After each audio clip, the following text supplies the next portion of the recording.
Welcome back, friends. This is James Corbett of CorbettReport.com, and we are now in December of 2014, and as you may have noticed, I'm back in the sunny climes of Western Japan, or the drizzly climes, depending on how the weather is treating us. But at any rate, we're back broadcasting on a regular basis here, so I hope you are back checking CorbettReport.com on a regular basis. And today we have an interesting conversation lined up for you once again with our old friend. I'd like to call him an old friend.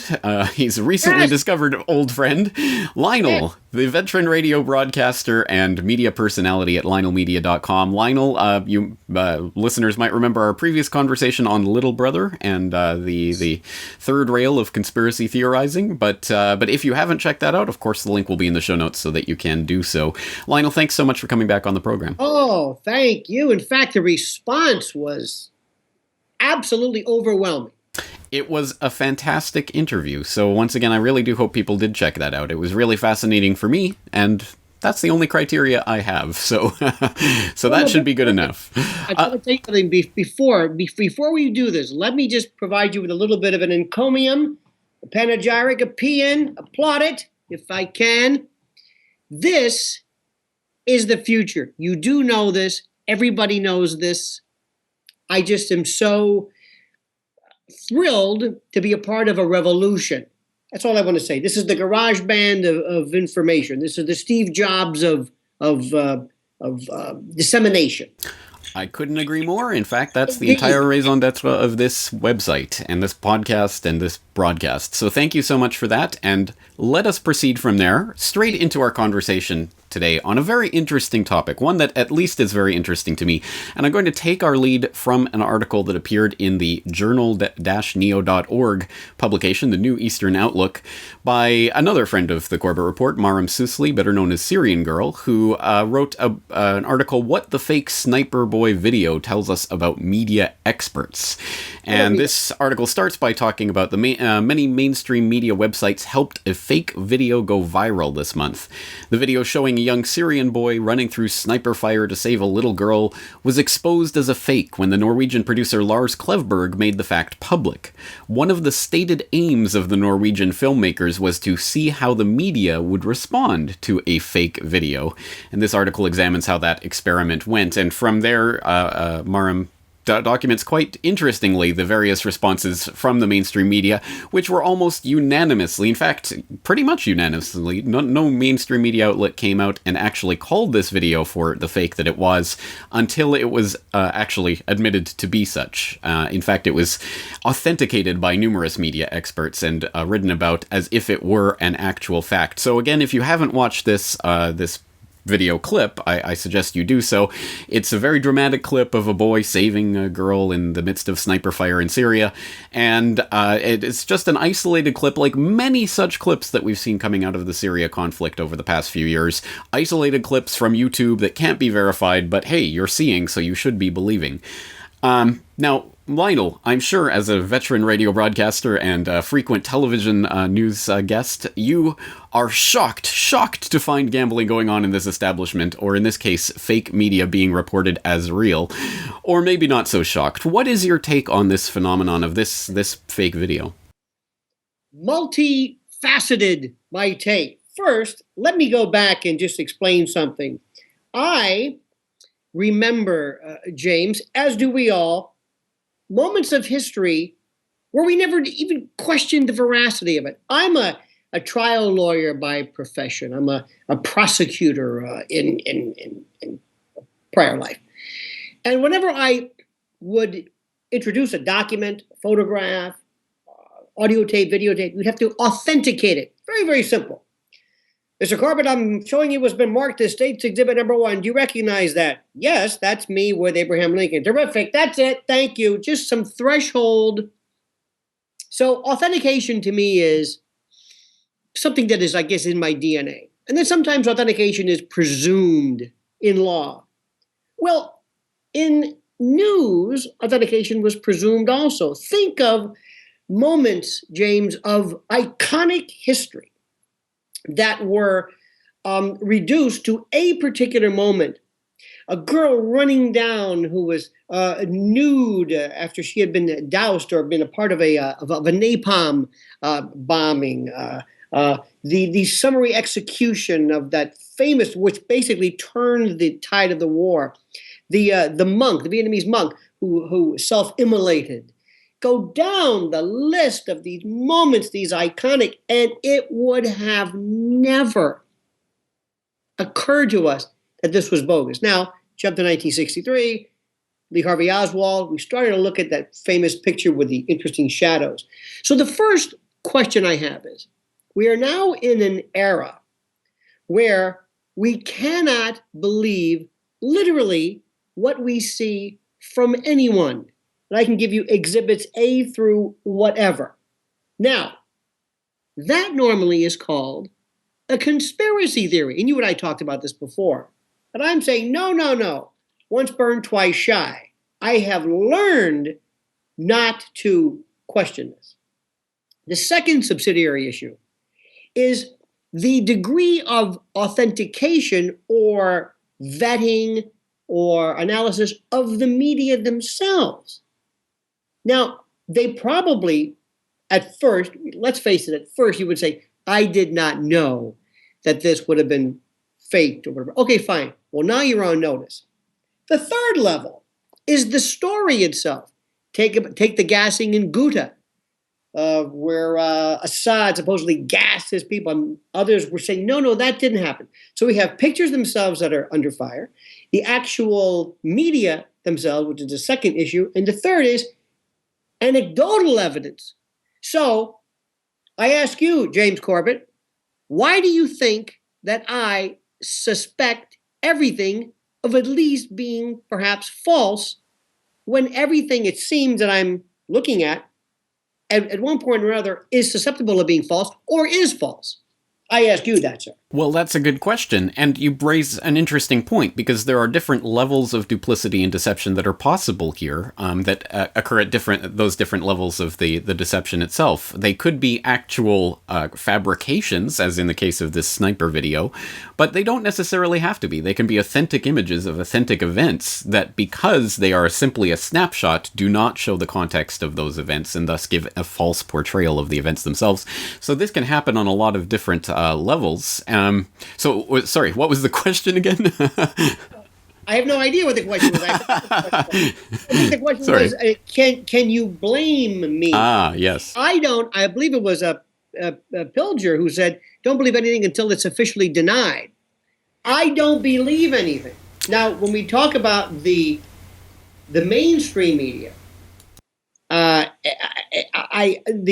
sock puppet media, the echo chamber media, I know that you and I have discussed this a little bit, and this may not have the international interest that it does here in the United States, but we went through, and I have been aghast and appalled throughout our Ferguson controversy by hearing another dimension.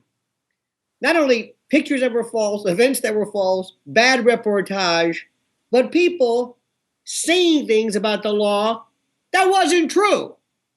Imagine me waxing philosophic about Japan, and I'm making this up. And because I'm on TV, because I'm made up, because I'm sitting there, because I have a Chiron or a lower third expert, Middle East expert, nobody even questions that. So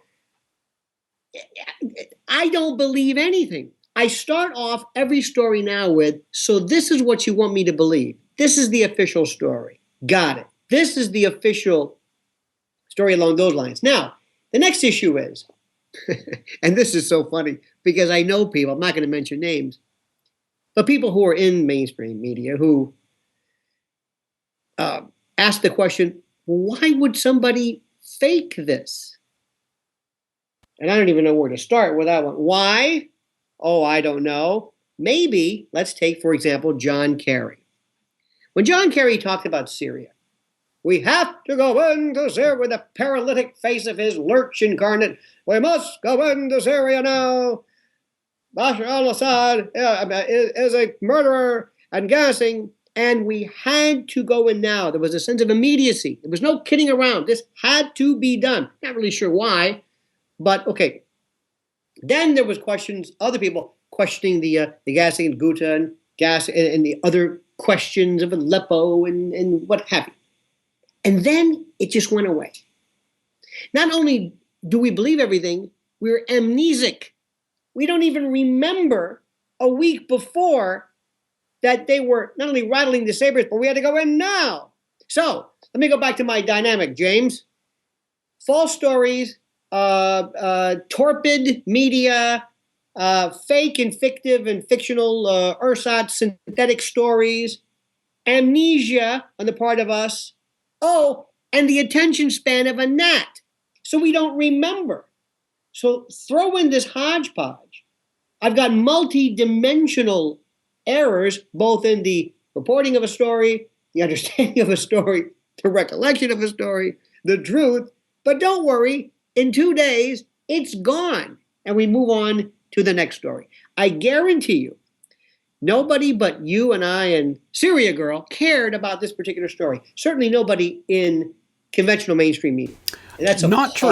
Not true. They cared, but they cared in an interesting way. In fact, I found the response to the revelation that this was, in fact, a fake staged video to be particularly telling, because the very same mainstream media pundits and experts who had apparently authenticated this and were talking about this video were now outraged, absolutely outraged that these Norwegian film producers would do something like this, because it undermines their position of experts in the media, which is fascinating when you think about it, because these people, instead of questioning their own processes by which they arrived at the false conclusion that this was a real video, are now actually outraged at the people who exposed that faulty process. Imagine this. We were in a courtroom, and I have hired you to authenticate a Van Gogh or whatever, and you say, based upon my expert testimony, this is the real McCoy. This is it. And I say, ha ha! Joke's on you, Corbett. It's, as we say in New York, fugazi. It's not real. And you then, instead of being embarrassed, apologetic, obviously caught, not really that good, you've been exposed as the imposter. If anything, your credentials. No. You turn around and say, how dare you question the great Oz? So it's a fantastic, there are so many subsidiary issues to this. I kind of forget about the issue and just look at the reaction of this. Now, let me go back, if I could, changing the subject just a little bit. Whenever ISIS, and by the way, have you noticed they're kind of, now, ISIS, ISIL, AQI, al-Nusra Front, Daesh, AQI, you talk about this transmogrification and shape-shifting of identities. But during the course of this, we had beheadings, and keep in mind, the attention span of a gnat, we saw 2, 3, and then we said, okay, another beheading. All right. And then somebody said, wait a minute. This was a while back. Is this beheading real? What? Now, this is called, in my analysis, it's your story. Let me explain. Terrible story of a British person, whatever.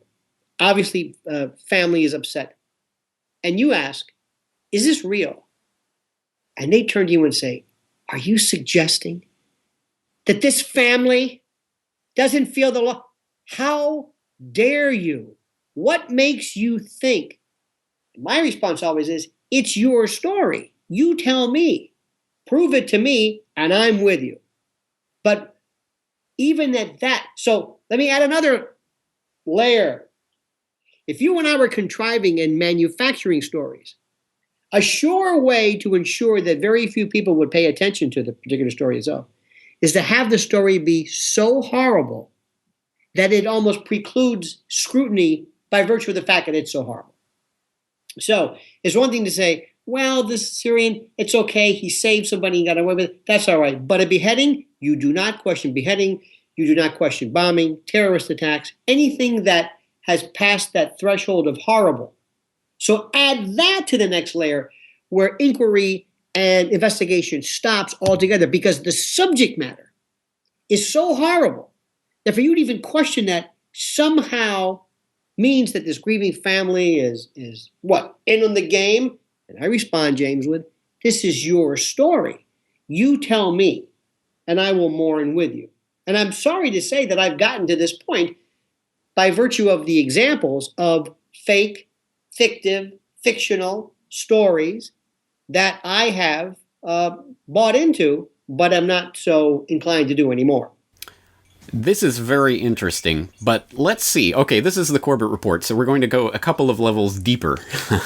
So, first order of magnitude deeper that we can go. First of all, I think probably my listeners, your listeners, will sort of understand the track we're going on right now, and we're probably preaching to the choir to a certain extent to people who have seen through their own experience from whatever event, like a 9/11, something so horrific, tragic, that you just can't question it, as I myself did not for half a decade. There are those psychological barriers that we obviously have to take down and dismantle in the face of so many stories provably, demonstrably false that have been perpetuated in the media before. So, agnosticism to any story seems to be the logical conclusion. We should obviously wait for whatever story is being presented to be actually authenticated in a transparent way, in a way that we can actually verify. I agree. I mean, obviously that's the principle we should be striving for, but there is another danger here, isn't there? Because whether or not there is any authentication of this being real or this being fake or whatever it is, we are going to come into these stories with our gut reaction. We're going to have we're going to look at some sniper video like that and say, well, that must be fake because it goes against my narrative of what's happening in Syria, or that must be real because it confirms what I believe about the Assad government.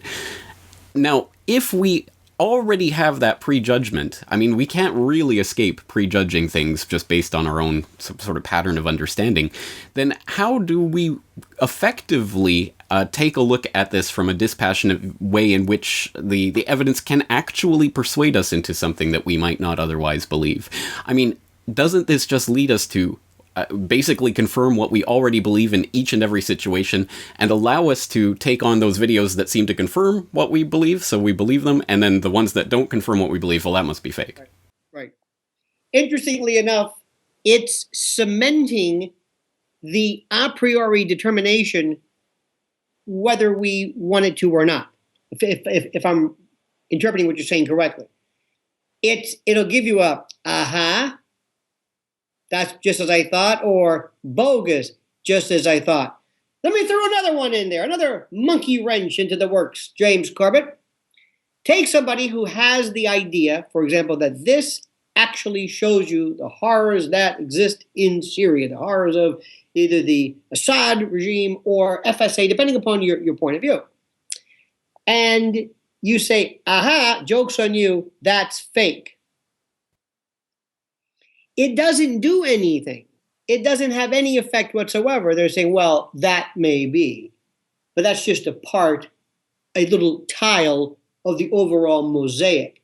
You see, one of the things that I find interesting about this, getting to the truth. Now, if you really want to get deep, of course you do. That's who you are. I love this thing called the truth. What is it? Okay, fine. So this picture is not correct. Who are the bad guys? Who is it that I am supposed to root for, like a football team? Who exactly? Is Assad a bad guy in Syria? Is FSA, are they the bad guys? Or are they this new contingent of rebel who in fact is worse than the person you're trying to supplant? Because if you look back and you look at, going back as an analog, Libya with Gaddafi, from Cyrenaica and Benghazi and Tobruk and Darna and Al-Qaeda, they make his Libyan army look like the junior league in comparison. The rebels, the freedom fighters, the one that we were supposedly behind, were worse. So then, in that particular case, we say, well, who's the bad guy? And then you say, well, what do you mean bad? So, going back to this, you see a child, anytime you see a child, anytime, it changes the calculus of the whole perspective. I don't think it matters. I am even more pessimistic. For people in this country, in the United States, I think these gradations, these hair splittings are great for the Corbett report and great for the rarefied few who understand the subtle nuances and the complexities of this and the levels. But for most people, it's move on, whatever, because it's part of the Middle East. Those crazy people over there. Doesn't matter whatsoever. Now, when I go back and I say, now let me ask you something. This was false, this was false, this was false, this was false. Not only the documentation of the particular story, but then later on the narrative. And I'm not bringing up 9/11. No. But I ask friends of mine, do you understand now maybe a little bit about my incredulity? Because remember, let's patent the Corbett/Lionel's law. The greater the horror, the easier to fake because of the horror, because you don't want to question. Give me something that's story, and nobody really cares. But show me something. Show me. Remember, years ago, little babies pulled out of incubators, thrown out in this. I can't question that. Why? Stories that is horrible. There's a story, and I don't know if this is true or not, or false, but it was so horrible. It makes me think, don't forget the Corbett-Lionel rule, this new law we're going to put in Wikipedia. You're going to hear it here first. There was a story of little girls in a Muslim country. There was a fire, and they ran out to save their lives. But because they weren't veiled, because their faces weren't covered, because their heads weren't covered, or whatever the particular hijab or whatever they were supposed to wear, because they weren't wearing this, according to the narrative, they were forced back into the fire to die. Now, I don't know if that's true. I don't know. That's the story. Again, it's so horrible, we're not going to question it. So throw that into the mix, into the calculus as well. So what we're doing is we're almost looking at the psychology of the perception. How we, if we could put fMRI studies on our brains and see the amygdala firing and the insula and knowing how, because I know this is going to be done if it's not already done. I know there are people, neurologists, who are going to say, I'm going to put this story out and I have to have this. I don't want to get too corny here, but I believe in it. I've got to have this affect an almost mammalian fight or flight, amygdala, reptilian, something or other. And that's the story. Give me the kid story. It's almost wag the dog. Give me a kid instead of my old shoe or old paint or old shoe. Give me a kid. Give me a kid. Remember the one being held by the father as they're mowed down? Father protecting her child. Identification, family, children, helplessness. Now, I'm not saying that didn't happen, but I can tell you that story is not going to be questioned by virtue of the horror of it. I agree with so much of what you're saying, but I am going to propose an amendment to the Corbett-Lionel rule, or we can split our rules off into separate rules if you'd like. But I think I certainly agree with what you're saying. The greater the horror, the easier it is to simply assert something and to have people generally believe it. However, there is an operational difference between actually conducting certain types of hoaxes. For example, in the case of putting up an isolated YouTube clip that the provenance is unknown, but people just authenticate it, in that case you have a conspiracy of couple dozen filmmakers and actors and people of that who know the truth and those who help to propagate it, and then everyone else is just kind of gullibly re-propagating it or perpetuating that myth. Or you might have something like the Babies from Incubators story, which again was just a testimony that appeared at the United Nations, and no one really bothered to question who this girl was that was giving this, which is, I mean, that's pretty interesting in and of itself. But again, no babies were actually thrown out of incubators, and no one actually died. So that was rather operationally easy to do. I think there are different types of hoaxes that are much more operationally difficult to achieve, especially ones where things happen, for example, at the Boston Marathon, where there's hundreds or potentially thousands of witnesses in the public. There are dozens, at the very least, of policemen, paramedics, etc., that would all be involved in this plot to perpetuate this myth of something that never happened, apparently, or only happened on a soundstage, or something of that sort. It's operationally different than something like these isolated YouTube clips or these random stories, because it does involve something that is subject to public scrutiny from multiple angles and involves a much greater conspiracy of people who would have to have been involved. Au contraire, mon frère. Let me add another glitch, another subpart to this. I have not a new, but the greater the public stage, the easier it is to conceal. Let me give you an example. Let's assume we were going to do, I got into an argument about John Kennedy, the assassination, and we were talking about Little Brother. And I said, can you imagine today, with everybody with a camera, you would have thousands of zapruders. 1,000. You could not do this anymore. Wrong. If you're going to do something horrible, I would say, James, do it in front of everybody, where everybody is watching. Let the cataclysm of horror begin, and just step back and watch what happens. First, you will have the internet people run in. You will have the eyewitnesses. You will have the kooks, the nuts.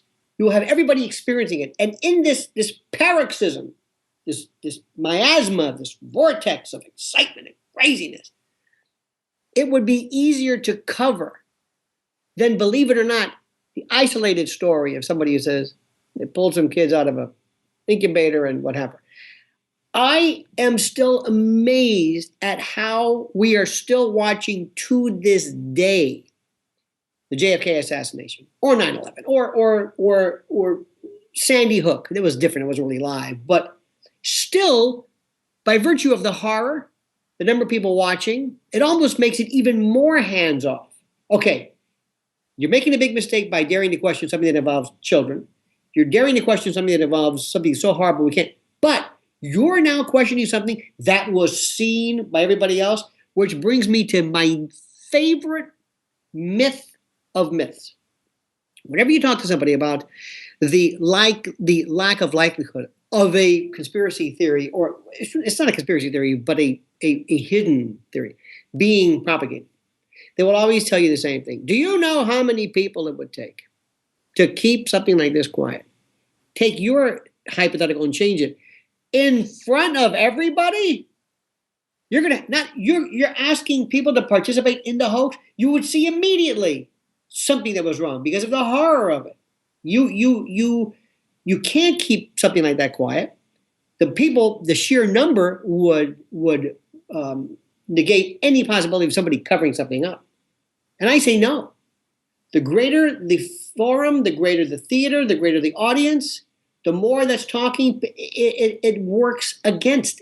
It almost is easier to pull off by virtue of the fact that it's so horrible. Because what this really is, what we're talking about, this is perception and awareness.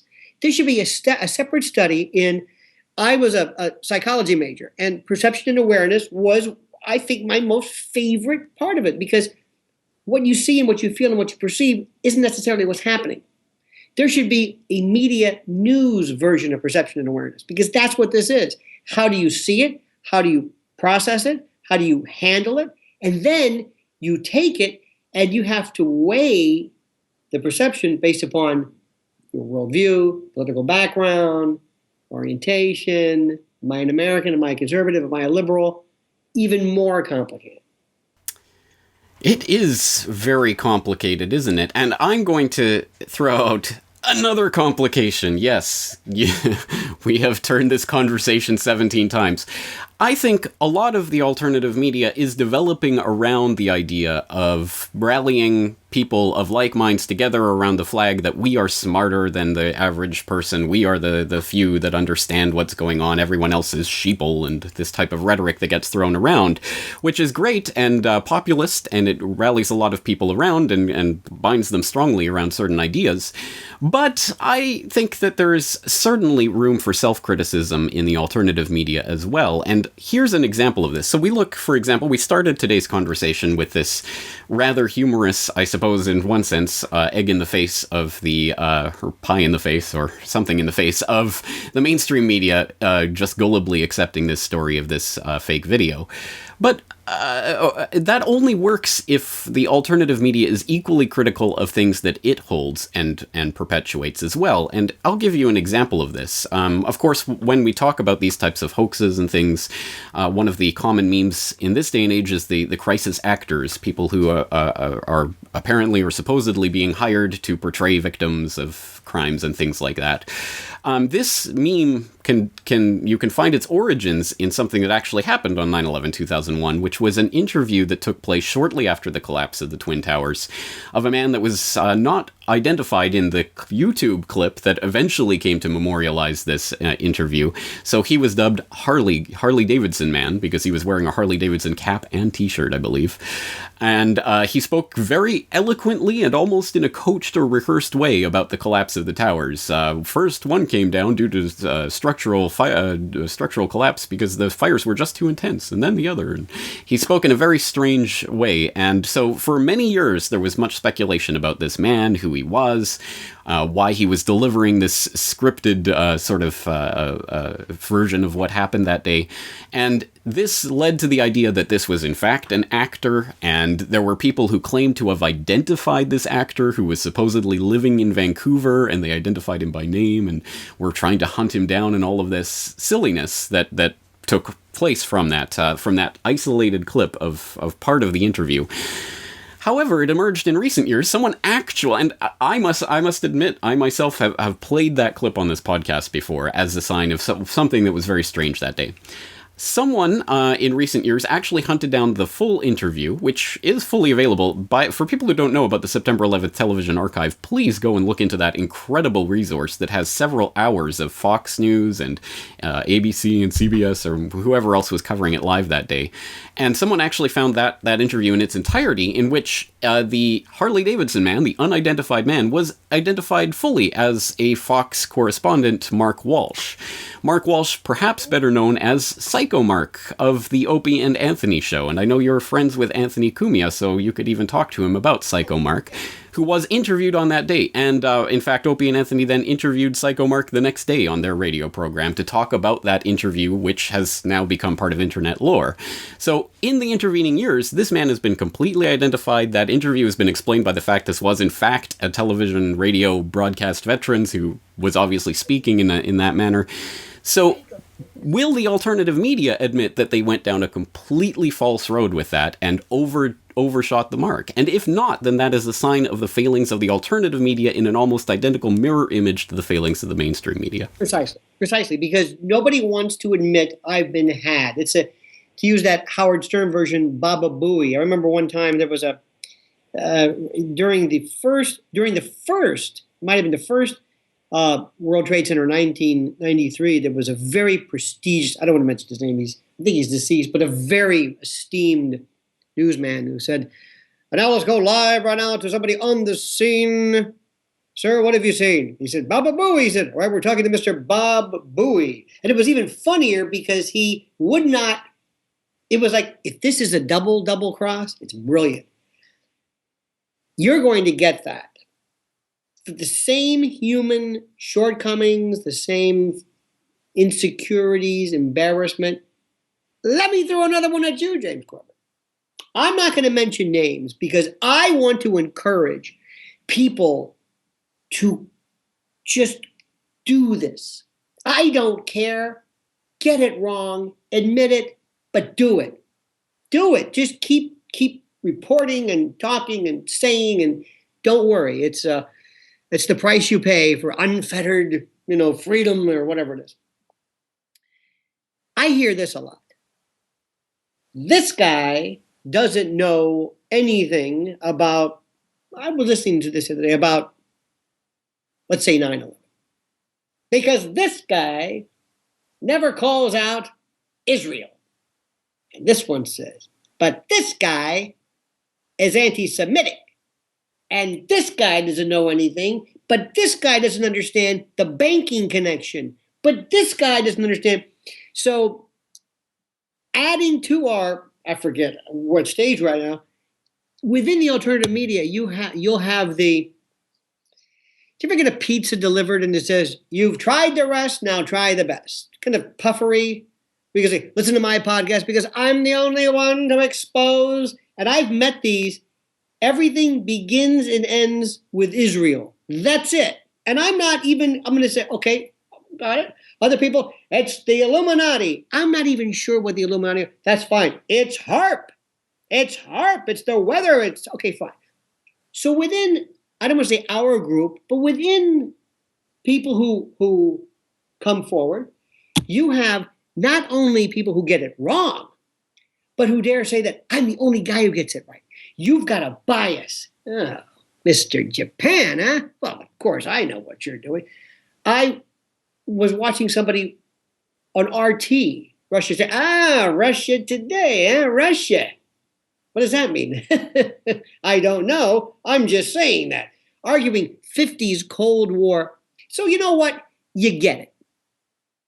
But one of the things, James, I promise you, everybody listening should understand this. When you are caught, you let people know. Give you an example, nothing to do with this. Years ago on a show called West 57th Street, I believe, the amazing Randy was exposing this charlatan, this supposed evangelical healer. And they said, the amazing Randy has joined us. Randy, what are you going to do? We have a receiver, and we believe that this man, this evangelical, his wife, was actually going out and interviewing the people beforehand. And then she, on a recorder or a microphone, is transmitting signals to the husband. Let's see right now. And they listened in, and you could hear her saying, all right, third row, guy with a beard, he's got diabetes. You have diabetes. And they nailed him. So whoever the recorder, whether it was Meredith Vieira in those days, I don't know, she had him dead to rights. He said, let me tell you something, Mr. Reverend. I want you to watch something. He said, yes, ma'am. Very polite Southern gentleman. Yes, ma'am. Is that you? Yes, ma'am. Is that your wife's voice we're hearing? Yes, ma'am. So that's not the voice of God, is it? No, ma'am. So your wife was telling you that. He goes, yes, ma'am. So I don't know what to say. And he nailed her because he said, you got me. Next point. What's your point? Guilty as charged. Just do that in your real life, personal relationships. It doesn't matter. So if we, and I'm using the we now, if we want to be better, post a corrections. Be proud to say, let me tell you something where I caught something. Because John Maynard Keynes or somebody said, when the facts change, I change my opinion. Or I was wrong about that. Or I was negligent. It bolsters your credibility. I mean, haven't you been wrong? Haven't you, just in terms of, not so much wrong, but your perspective has changed. You were a different person then. You saw things differently. It's not really right or wrong. Always reevaluate, recalibrate. So it's something that you have to do. You have to be self-adjusting, yourself, correcting, if you will. But I've done that. I mean, I've gone through major changes in terms of, for example, we're not talking about this, but for the longest time, I thought anybody who talked about UFOs, extraterrestrials, EBs, extraterrestrial biological entity, I thought these people were out of their minds. There's no evidence of it. Takes too long to travel. They're always anally probing some guy in the middle of nowhere doing crop circles. They never get out and stretch their legs. Why do they want to talk to us? Just take me to your leader. And they always want to talk to these hayseeds, monosyllabic, rusticators with missing teeth. And I said this meme, and I would kind of be met with it would turn into a routine. And then one day, I don't know, I happen to be reading their internets. I'm saying to myself, wait a minute. Where have I been? There's a lot of evidence of something out there. I was really wrong. I was hasty. I was as boorish and I'm still kind of undecided. And that's another issue. You don't have to necessarily believe in something 100% where you can say, yes, I believe in this, like I believe in death. Or yes, I believe in this, like I believe in birth and the sun. But I'm open.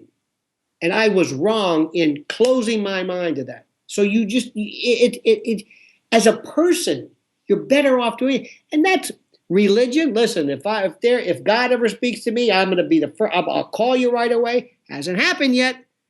I'm not holding my breath, but I'm getting off subject here. But whether it's political or Syria or theories, we have to say we really made a mistake. And this is wrong because it makes you sound better.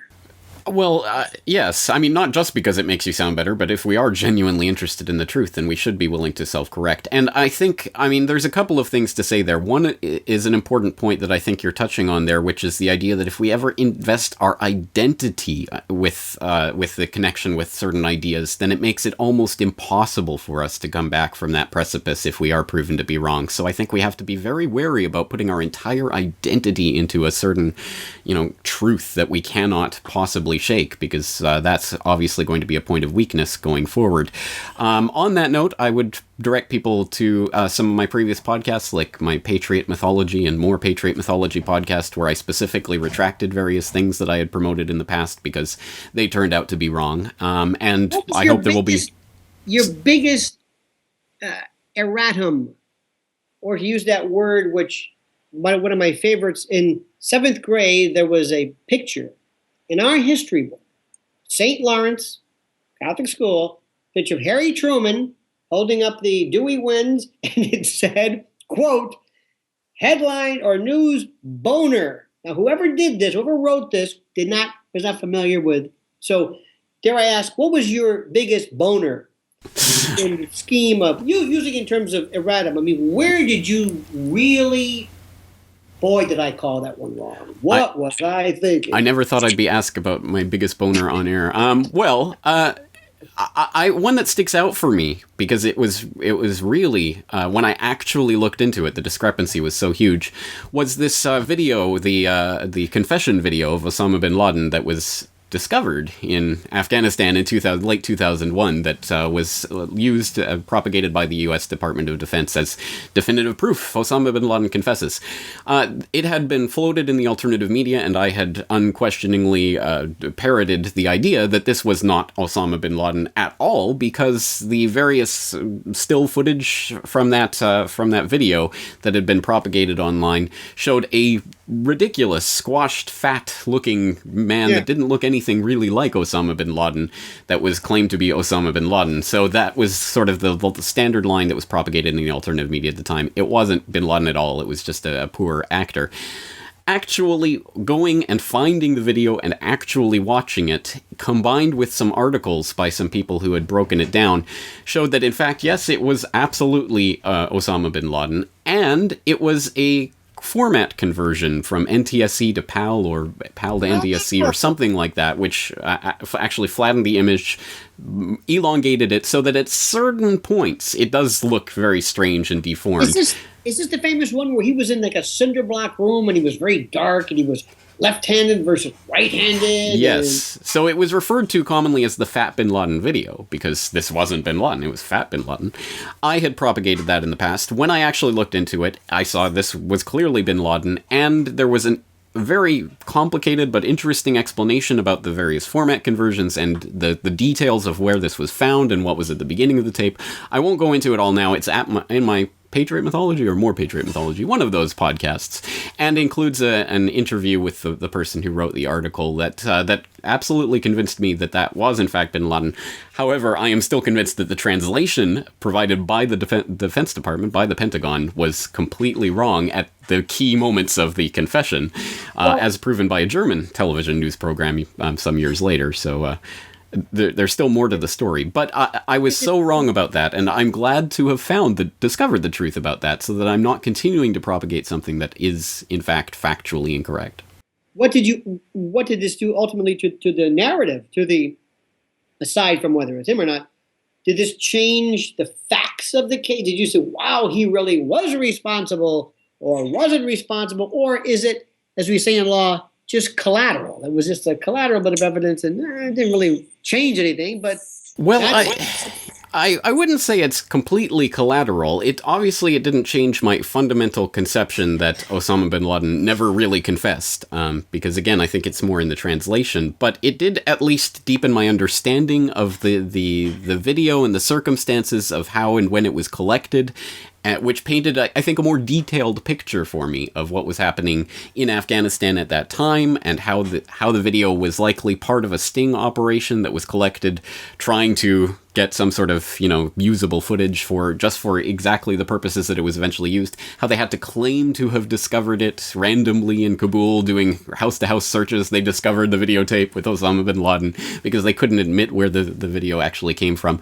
It deepened my understanding in a way, and it brings me back to a passage I cannot for the life of me remember where this analogy comes from, but it was someone at some point talked about two people's perception of a river. You might have a steamboat captain who's gone down this river thousands upon thousands of times and knows every single eddy and current and rock and everything about that river, and has that level of appreciation of the river. And you might have someone, maybe a passenger on his steamboat, who's never been on the river before, doesn't know anything about sailing or anything, and just is going and just enjoying the ride. They may both appreciate the river, but in completely different ways. And perhaps you could say that the steamboat captain has a deeper appreciation of that river. So, relative to his, it didn't affect the enjoyment of the passenger. This goes back to the old analogy of if you were to grab an elephant, and I grab the trunk, and you grab the leg, and you grab the tail, and we decide what is this thing. Throw into the perception. By the way, the complexity of this is, I love this. I live for I want multiple layers of things. But let me also throw in bias. Let me throw in bias, especially somebody in mainstream media who has made a lot of money and a lot of fame doing this, whatever this is. And it goes back to Pavlovian conditioning, operant conditioning, Skinner, you name it. He received praise. His behavior was shaped by believing and propagating this particular way of thinking. So this person now is going to say, I'm going to do it again because I want to replicate and I want to enjoy that fame and the fortune. I'm not going to give up now. They like me now as a misogynistic, right-wing, left-wing, commie, whatever that is. That's also in our bit a new bias. I know people, as I mentioned before, there are people who are, for example, James Corbett. Not that there is, but they pick a big name in alternative media and say, yeah, but he says this. So you have that particular perspective also. And then give you another one. This is the worst thing for most people. Everybody, I think, in the course of their life goes through a period of time where they claim to be a libertarian, normally in college. It's this very simple thing where you say, freedom, smoking dope. Yeah, I can dig that. Libertarian, I like that. And then you tell them, hey, Mom, Dad, I'm a libertarian. You're what? Wow, I like this. I'm a rebel. I'm a libertarian. And then it goes, and I'm not suggesting people, there are deep-seated. Well, I have thought myself of being a libertarian. This is why I totally eschewed and rejected the whole label thing years ago. Until I started listening to what these people talk about austerity and economics and part of this thing called libertarian. So now, James, I am able to say, I'm a cafeteria, whatever it is. I like this. I like what Rush Limbaugh says about this. I like what Sarah Palin says about this. I like what Howard Zinn said about this, and Dershowitz, and Jesus, and Mahatma Gandhi, and Goebbels, and whoever. I'm a cafeteria. I can say I like that. Very, very few people are able to divorce themselves and disabuse themselves of a label, the left-right paradigm, whatever you want to call it. It's very difficult for people to do it because they say, what are you getting at? And you can say, that makes sense. That makes sense. I reject a lot and I accept a lot. Years ago, I was very, very resistant to people who were of faith, people who were religious, that the borderline on psychiatric problems. Some do, but not necessarily so. I am not religious. I'm irreligious, but I've lightened my antipathy towards that. Also, because of that, my skew of the news when it comes to a religious matter changes. Because when somebody is against gay marriage, years ago I would say, he's out of his mind, he's a bigot, he's a hateful person. I may still think that now, but I can say yes, but you have to temper that a little bit with the fact that kind of the way they were born, the way they were raised, the way they were, doesn't change my opinion, but it tempers and affects my, reaction, antipathy, dislike, or agreement. So that's nuance. And nuance and grays are something that people, God, especially in talk radio, never go on and commercial terrestrial say, I'm not sure about that. I don't know. Is capital punishment wrong? I don't know. No. That may be great for dinner table talk, but not there. So it is the death sentence. So my thing is that I am so at home with not committing to a position and just giving you my feel, my observation based upon this now. And if the facts change, as Kane said, I'll change my opinion. I have no problem with that. That's why I get so upset when they say, you're a liberal. Liberal? What are you talking? You're a conspiracy theorist. No, I'm not. I'm not anything.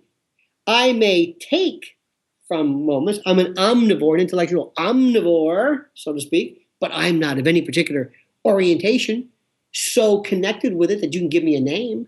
That's the worst thing. But in terrestrial radio, talk radio, you better do that or else you're through. Yes, you need to brand yourself, you need an identity, and you need to have a team to play to. Yes, well, nothing really delights me more than the thought that there are people right now who are outraged at us even having this conversation. Just speak plainly and just say the truth, and why are you talking about this philosophical garbage?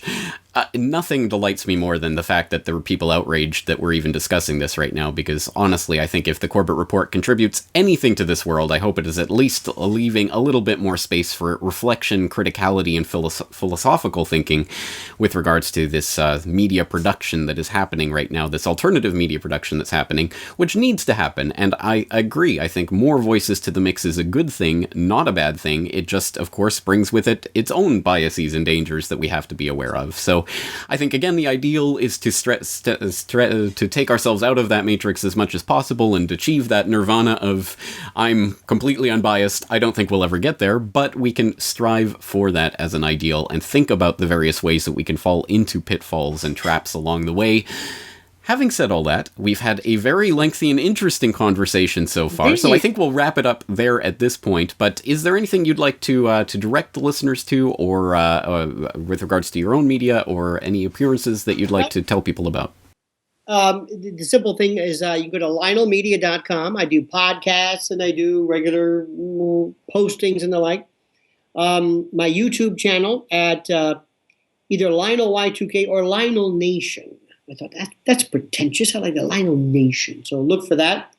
And also, Twitter is, to me, the lifeblood, the pulse, the synapse of the world. And that's at Lionel Media.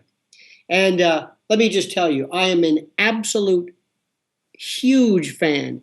What you did on Gladio 2, that has to be a required viewing, and I'm serious, for people in school, whether in grade school, whoever can understand that. That is such a critical, what you and Sybil Edmonds have done is absolutely amazing. And so I want to just throw that one in, because I was watching you just the other day. I think all 67 chapters of that. It's one of the most thorough and entertaining pieces I've ever seen, sir. It's one of the most important pieces of information I've ever attempted to convey, so if I've done anything towards the way of inciting curiosity in that, then that's, I think, at least my part of the job done. But I certainly hope others will continue to propagate that information, because it is so important. All right, Lionel, as I say, we'll wrap things up there, once again directing people to lionelmedia.com. Thank you for another stimulating conversation. I'm looking forward to many more to come. Thank you, James. It was a pleasure.